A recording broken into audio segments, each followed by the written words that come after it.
More people are getting involved in ocean cleanup. Governor Jerry Brown proposes a multi-million-dollar cleanup of lead poisoning in Vernon. We're going to make America great again. This is your campaign. And candidates prepare for the biggest primary of voting season. This is Valley View News. Hello and welcome to Valley View News. I'm Lisa Cho. And I'm Carlos Gonzalez. Super Tuesday is just 2 days away. Officials say Super Tuesday is critical because more delegates are up for grabs than any day in the election cycle. 12 states are holding primaries, with the majority occurring in the southern states. Hillary Clinton is favored to win most of the Democratic vote due to her support for minority voters. Analysts say Donald Trump could be in for a tight race with Ted Cruz and Marco Rubio for Republican votes, now that Jeb Bush has dropped out of the race. Donald Trump easily won the GOP South Carolina primary last weekend. The next day, he was campaigning for the Super Tuesday votes. We had such an amazing victory yesterday. Incredible. Incredible. Or I'll tell you what, we're just going one after another. Are we going to win Georgia? Yeah. Senator Marco Rubio narrowly finished ahead of Senator Ted Cruz for second place in South Carolina. Jeb Bush officially quit the presidential race last week. Bush announced he was suspending his campaign 2 hours after polls closed in South Carolina last Saturday. Bush finished a distant fourth in the primary. Hillary Clinton defeated Bernie Sanders last weekend in the Nevada Democratic Caucus. Analysts say minority voters helped carry Clinton to victory. In her speech, Clinton says she wants to give Americans equal opportunities when she's president. This is your campaign, and it is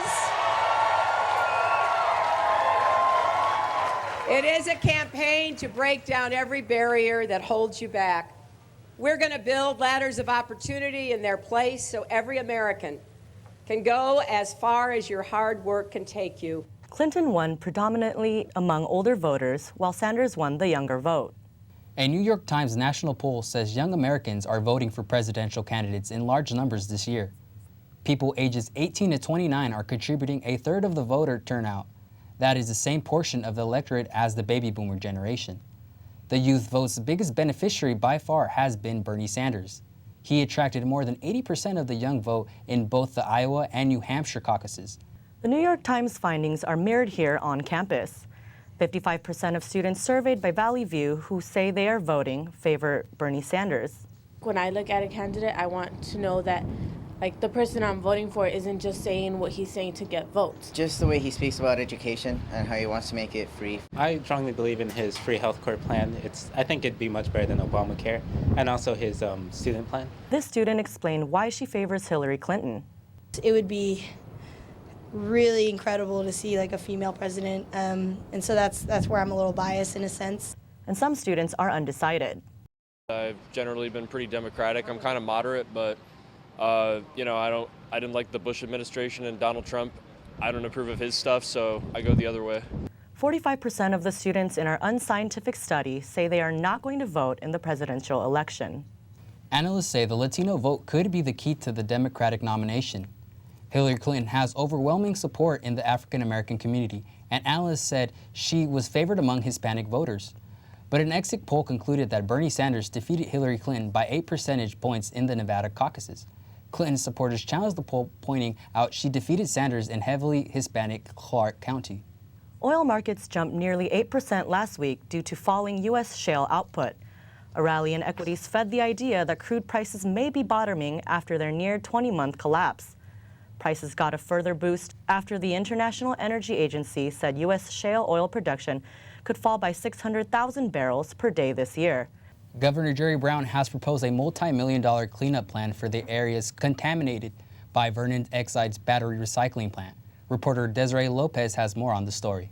Activists and city officials spoke at a news conference about the governor's proposal. The $176 million in cleanup funds is expected to ensure that homes, schools, daycare centers, parks within a 1.7-mile radius of the Exide battery recycling plant be tested. We won't stop fighting until the last house is cleaned. The county has already put in $2 million to begin with cleanup and assessment as well to help jumpstart. But we expect to get that money back to go after the responsible parties, like Exide and other businesses that were also careless in the way that they handled these hazardous materials. You know, environmental justice is not just about polar bears or little penguins or little cute animals. It has so much to do about people. The plant in Vernon shut down about a year ago. It was part of the community for more than 30 years. Nearby residents discussed their feelings. If it's in the environment and it's contaminated, however it is, the children are the ones who will feel something. I think Governor Brown did a good thing to lend money to the city so they can clean up the lead, because that affects the future generations. California regulators have estimated about 10,000 homes surrounding the Vernon area to be contaminated with this poisonous lead. We reached out to Exide for a comment, but are yet to receive a response. In Huntington Park, Desiree Lopez, Valley View News. Now let's go to Anna Logan with the latest in health. More Americans are overdosing on anxiety drugs, and it is unclear why. More than 5% of adults in the U.S. fill a prescription for benzodiazepine every year for conditions such as anxiety, mood disorders, and insomnia. Researchers at Albert Einstein College of Medicine in New York say the death rate from overdoses has quadrupled since 1996. They found a similarly large increase in the number of pills each adult was prescribed. A new study says coffee may protect the liver from alcohol. The study says drinking coffee may reduce the risk of developing cirrhosis of the liver. Researchers say that 1 cup of coffee a day reduces the risk of cirrhosis by more than 20%. The study says coffee is a complex mixture of chemical compounds, and it is unknown which of these is responsible for protecting the liver. Federal researchers say that more than a third of Americans are not getting enough sleep, putting themselves at risk for a wide range of diseases. The Centers for Disease Control and Prevention says only 65% of those surveyed said they get more than 7 hours of sleep per night. The CDC says that less than 7 hours per night is associated with an increased risk for heart disease, obesity, diabetes, high blood pressure, and frequent mental distress. The CDC recommends lifestyle changes such as going to bed at the same time each night and rising at the same time each morning. The report also urges employers to adjust their work schedule so their workers get enough sleep. Ohio Governor John Kasich has signed a bill blocking government funds to Planned Parenthood. The law prevents more than $1 million in funding from the state health department from going towards HIV testing, health screenings, prevention of violence against women. The legislation does not specifically mention the organization, but targets an entity that performs or promotes non-therapeutic abortions. The latest study of HPV, which causes cervical cancer, shows the prevalence of the virus going down despite immunization rates remaining low. Only 40% of girls and 20% of boys between ages 13 and 17 have received the immunization over the past 6 years. Experts say one reason for the low vaccination rates is HPV's association with underage sex, making some parents avoid the vaccination altogether. The vaccine is still optional and requires multiple doctor's visits to complete the 3-dose regimen. That's all for health news. Back to you. Coming up next, a teen doctor was practicing without a medical license. And we have highlights from the Daytona 500.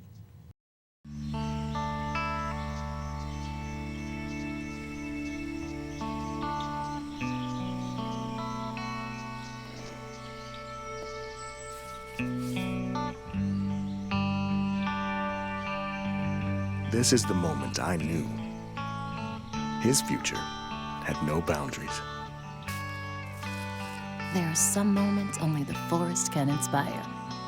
Find yours at discovertheforest.org. They said a bottle was just a bottle.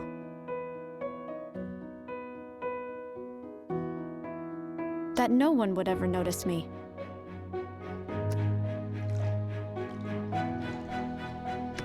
But I knew I could be more. That one day, I would make people smile.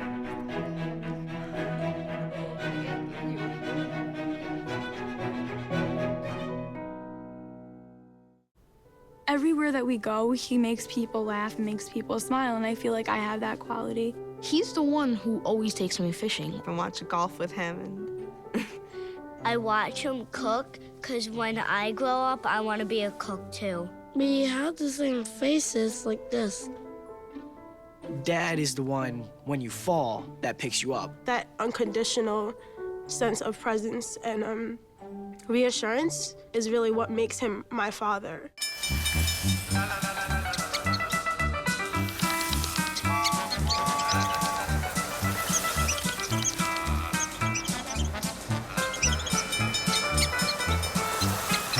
Kids will spend 15 minutes watching online videos like this one.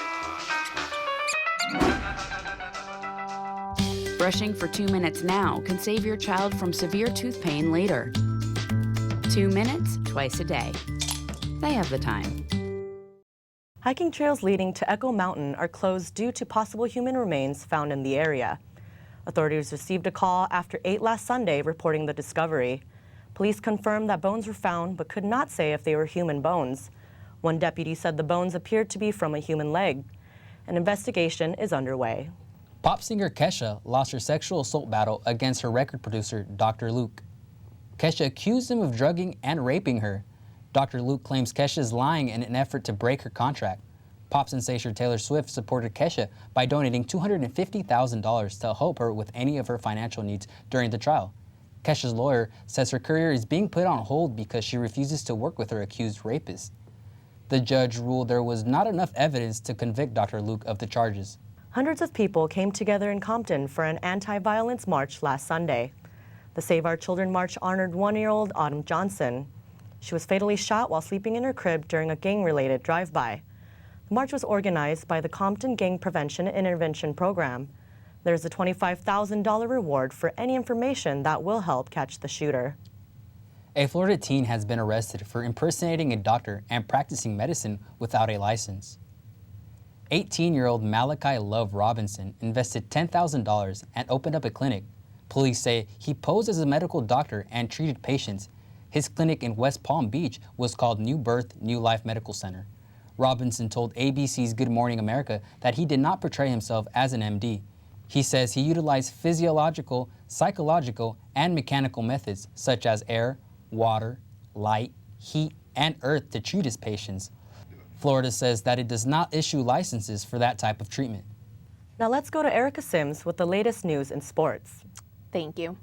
The Csun Athletics Department has partnered with Under Armour. The company will become the exclusive outfitter and supplier for Matador athletic teams and will provide game day footwear, apparel, and equipment. The partnership will begin in July. Csun becomes the first public university on the West Coast to partner with Under Armour.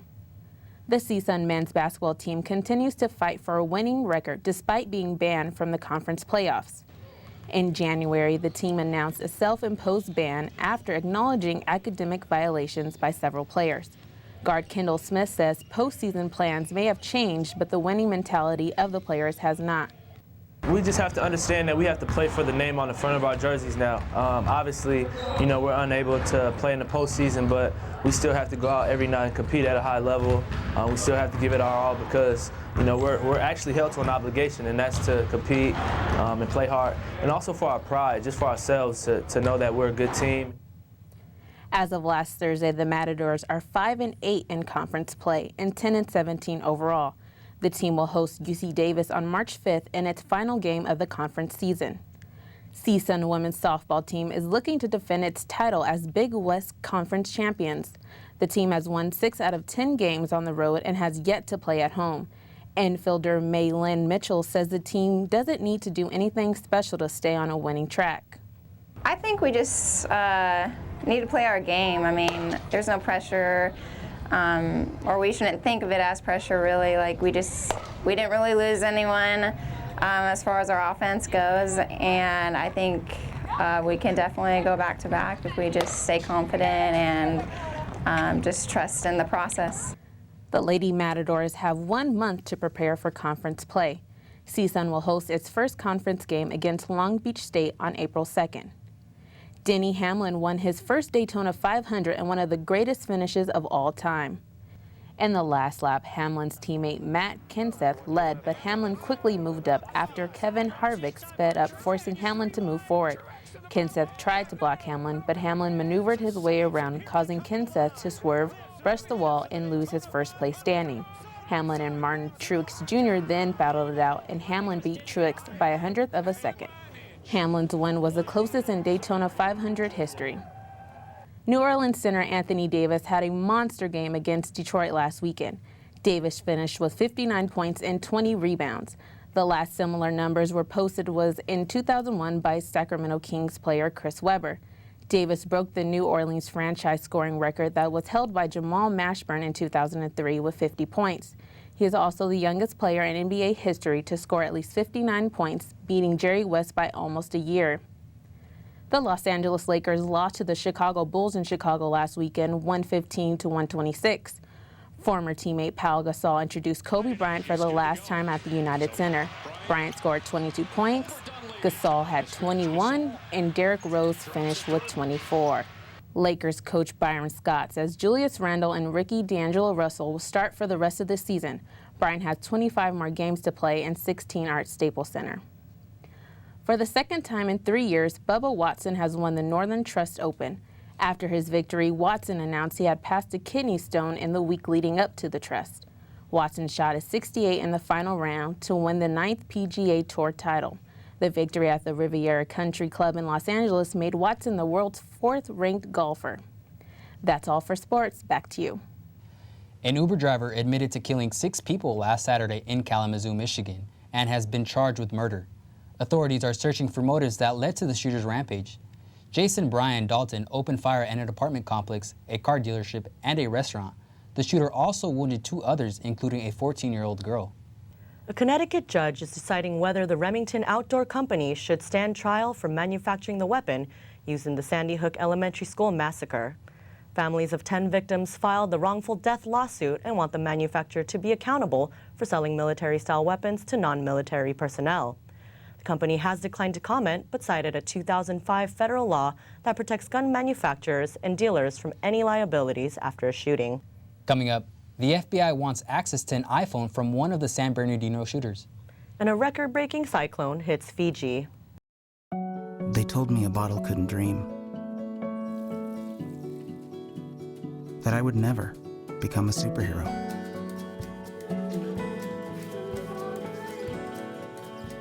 But I learned how to fly. Just to come back in a new disguise. And be the hero that I've always wanted to be.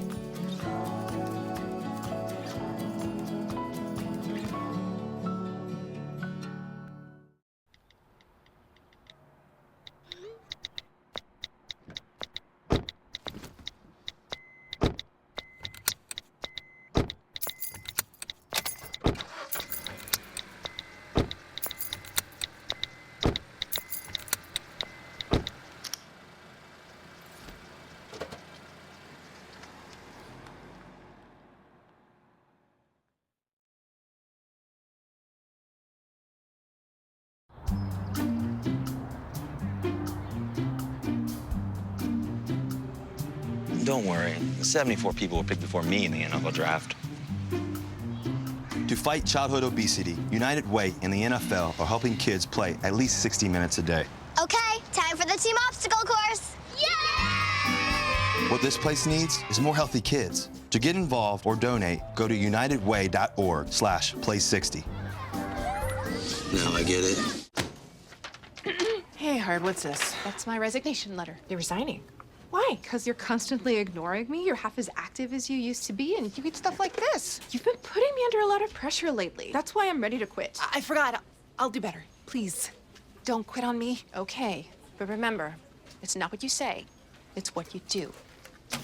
Listen to your heart. Don't let it quit on you. Let's go for a walk. Uncontrolled high blood pressure could lead to a stroke, heart attack, or death. Get yours to a healthy range before it's too late. A single ember that escapes from a wildfire can travel more than a mile. Get Fire Adapted now. Learn simple steps at fireadapted.org. A small plane crashed outside Whiteman Airport in Pacoima last Monday. No one was injured. The plane struck parked cars. The side wing was torn off the plane. The fire department says the pilot did a good job landing on an open road.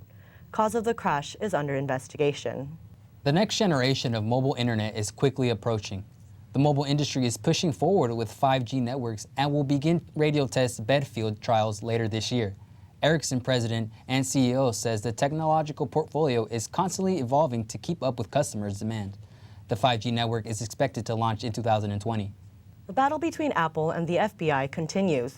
Apple chief Tim Cook released a statement Monday refusing access to the FBI to unlock the iPhone of the San Bernardino terrorist. The FBI has been investigating all leads in the case and says the iPhone may contain information about the attacks. Apple has ordered to create special software that would allow the FBI to unlock the iPhone, but Apple has refused the court order.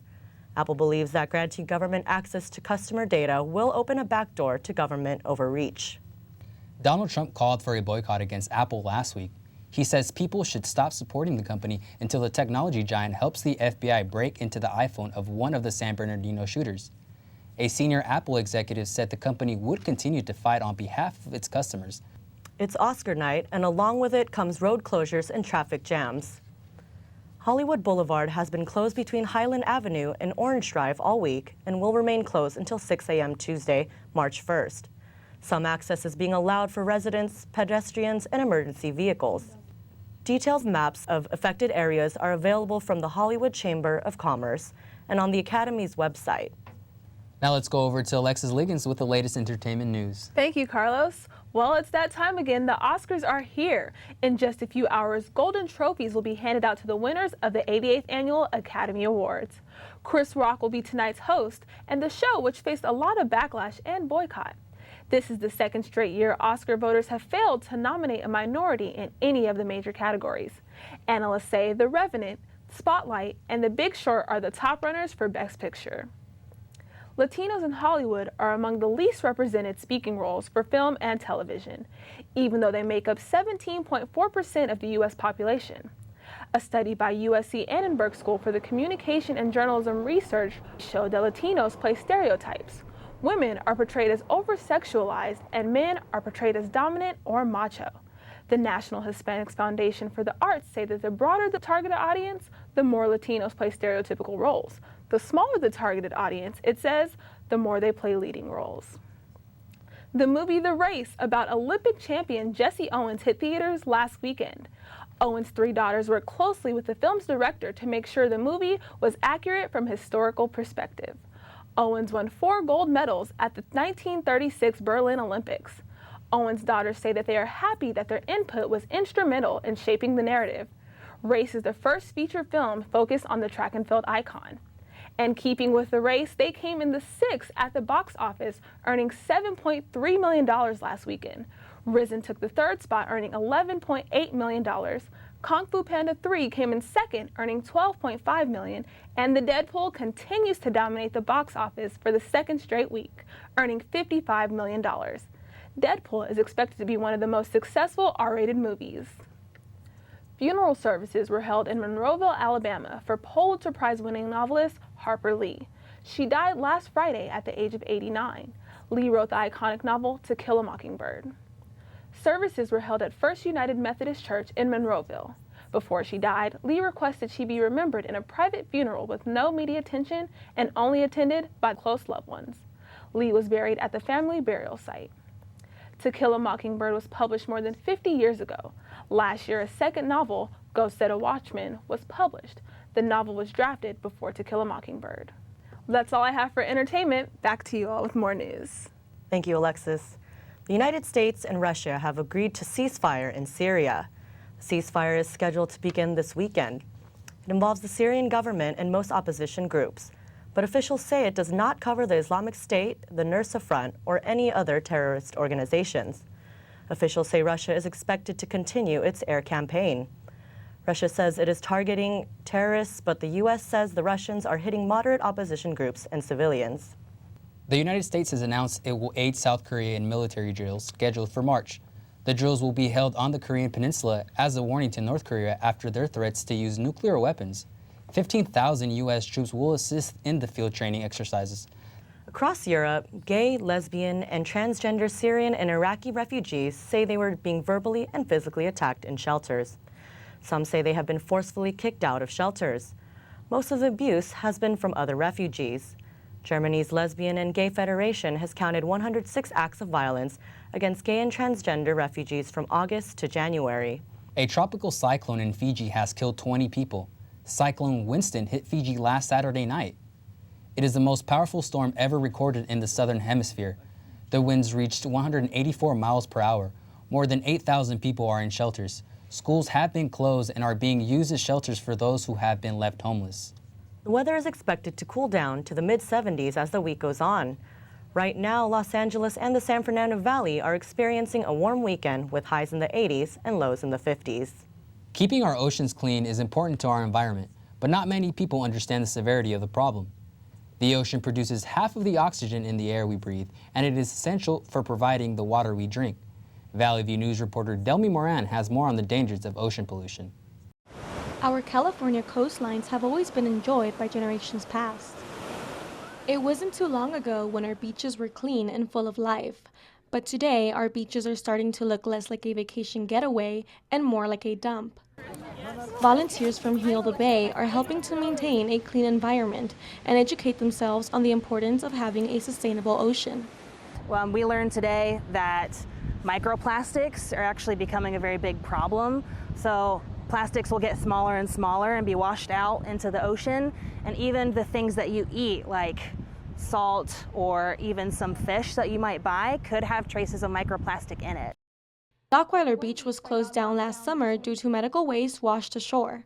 Dockweiler officials collected about 200 pounds of debris, which included tampons and hypodermic needles. Cigarette butts, plastic, and bottle caps are amongst the most common pieces of trash found in California beaches. Plastic bottles just like this one are one of the most dangerous because it never fully deteriorates. It dissolves into smaller pieces, becoming a threat to marine life who mistake it for food. Volunteer manager at the Santa Monica Aquarium, Mikey Kesterson, explains how this pollution affects us as humans. If humans digest fish that eat a lot of plastic that ends up in the ocean, it accumulates for a long time. It can cause birth defects and a lot of different diseases that would end up hospitalizing you. The storm water, after it rains, will actually wash it out into the ocean. So they say about after it rains, you shouldn't go in there for about a week because you can get sick, and you should always stay at least a football field length away from all the storm drains. Storms like El Nino are predicted to bring heavy amounts of trash. Heal the Bay's beach programs manager, Elise Arenas, explains how leaving trash on the streets creates urban runoff. But oftentimes a lot of trash, so everything you can see and everything you can't see. So this includes chip bags, styrofoam, anything physically that gets stuck in these, but also fertilizers, pesticides, bacteria, all that good stuff, not so good stuff, gets washed down. If we follow this underground, the catch basin will go down and meet with underground pipes and channels. It'll meet with rivers and streams, and then it will flush out into the ocean, and the trash gets flushed with it. So. Volunteering for any type of organization can help keep our planet healthy. Organizations like Heal the Bay and Tree Musketeers come out to collect trash and restore our environment. Kids and adults are welcome to join this movement. In Venice Beach for Valley View News, I'm Delmy Moran. Thank you for watching Valley View News. I'm Lisa Cho. And I'm Carlos Gonzalez.